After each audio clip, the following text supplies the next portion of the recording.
Salam jumpa untuk kita semua. Bagaimana kabar kalian? Semoga kalian tetap menjaga kesehatan dan tetap semangat dalam segala aktivitas. Untuk kegiatan kita hari ini, kita akan belajar mengenai vokal. Vokal solo atau biasa juga disebut dengan vokal tunggal. Untuk itu, mari kita siapkan hati untuk proses belajar kita hari ini.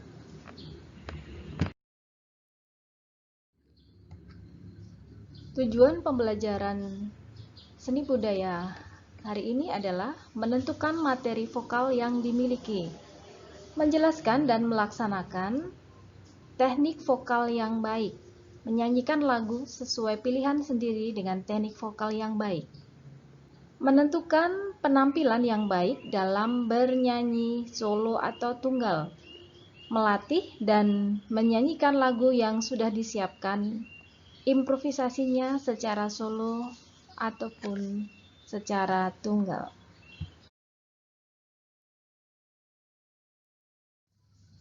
Jenis penampilan vokal solo atau tunggal. Bernyanyi merupakan aktivitas yang menyenangkan. Tentu kalian juga suka ya, setiap hari kalian menyanyi baik di kamar mandi maupun saat berada bersama dengan orang-orang yang kalian kasih, dengan teman-teman atau dengan keluarga. Bagi siapa saja yang sedang bernyanyi, pasti akan merasakan bagaimana rasa bahagia, sedih, ataupun dalam keadaan yang tidak menyenangkan. Karena dengan bernyanyi, maka hati akan menjadi terwakilkan. Karena lewat alunan musik dan lirik lagu yang indah, kita bisa menuangkan bagaimana perasaan hati kita saat ini atau saat kalian sedang bernyanyi. Jenis penampilan bernyanyi. Yang pertama, bernyanyi dari diri sendiri dengan iringan musik atau dari CD atau rekaman. Kalian biasanya sering kali melakukan karaoke bersama maupun sendirian. Hal itu pasti akan bisa membuat hati kalian menjadi happy. Dengan bernyanyi sendiri, kita juga sering kali melakukan sesuatu yang tidak kita sangka. Di saat kita sedih, emosi kita sedang tidak stabil, saat bernyanyi kita akan menjadi lebih nyaman. Saat kalian bernyanyi, kalian juga bisa diiringi oleh teman kalian, baik itu dengan gitar maupun dengan band secara lengkap. Bernyanyi bersama-sama lebih dari 2 orang.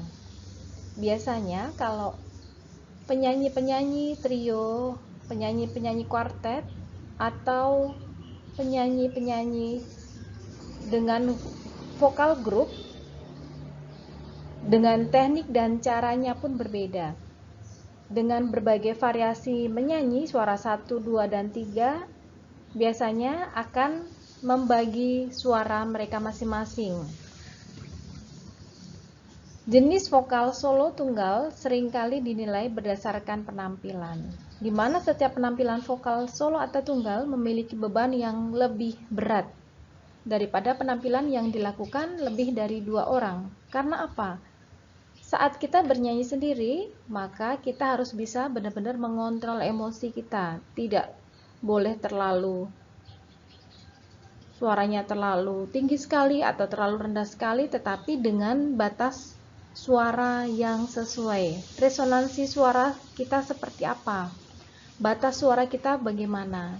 Saat kita bernyanyi di depan banyak orang, saat kita sendirian bernyanyi, kita akan menjadi lebih nervous, lebih grogi. Tetapi saat kalian sudah menguasai panggung, maka beban menyanyi itu pun menjadi hilang. Yang B adalah materi soal.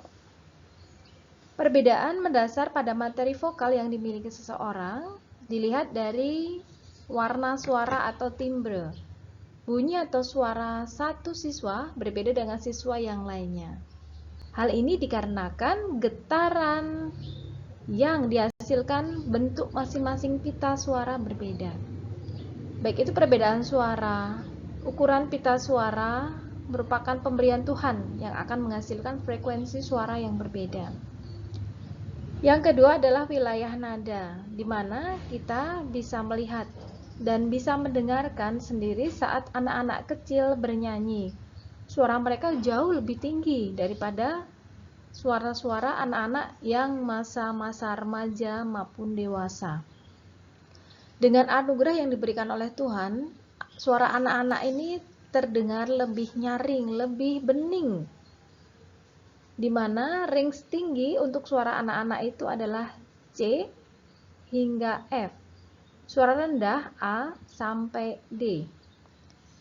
Suara wanita terbagi menjadi berapa? Benar, menjadi 3 suara, suara sopran, mezzo-sopran, dan alto, di mana masing-masing suara sudah terbagi dalam masing-masing wilayah. Wilayah sopran C sampai A tinggi, mezzo-sopran A sampai F, alto F rendah hingga D tinggi. Suara pria terbagi juga menjadi 3. Yang pertama adalah tenor, bariton, dan bass. Untuk tenor, nada wilayah suaranya dari C tinggi hingga A tinggi, bariton A sampai F, dan bass F sampai D. Maka di sini penyanyi harus mempelajari dan mengasah terus teknik vokal atau teknik bernyanyi yang baik agar dapat membawakan lagu dengan benar dan baik. Wilayah suara. Seperti sudah Ibu sampaikan pada materi di depan tadi, bahwa penyanyi harus mempelajari dan mengasah teknik vokal atau teknik bernyanyi yang baik agar dapat membawakan lagu dengan baik dan benar. Kalian coba lihat pada gambar di monitor masing-masing, di mana suara sopran, di mana suara mezzo-sopran, di mana posisi wilayah suara alto, tenor, dan yang lain. Maka bagi kalian masing-masing nanti akan bisa benar-benar bahwa saya itu masuk suara di sopran atau alto ya, atau bahkan di mezzo-sopran. Sedangkan untuk anak-anak yang cowok, saya lebih masuk pada suara wilayah tenor, bariton, atau pada suara bass. Maka dengan ini nanti kita akan mencoba untuk belajar bersama bagaimana suara kita menjadi benar-benar lebih baik, menjadi benar saat kita menyanyi, bukan hanya sebatas menyanyi di kamar mandi ya. Maka nanti Ibu akan memberikan tugas pada kalian untuk melihat, mempelajari seperti apakah suara saya. Nanti kita akan melihat dari video yang akan Ibu sampaikan pada kalian, dan tentunya juga kalian akan Ibu harapkan bisa membuat video yang jauh lebih bagus lagi, jauh lebih bisa didengarkan apakah benar-benar suara kalian ini sudah benar atau masih salah. Baik, dengan ini kita cukupkan materi kita sampai di sini. Untuk materi-materi selanjutnya kita akan mempelajari secara lebih seksama setelah kita melihat tayangan-tayangan video dari sumber-sumber yang lebih akurat. Demikian informasi kita hari ini. Terima kasih dan sampai jumpa.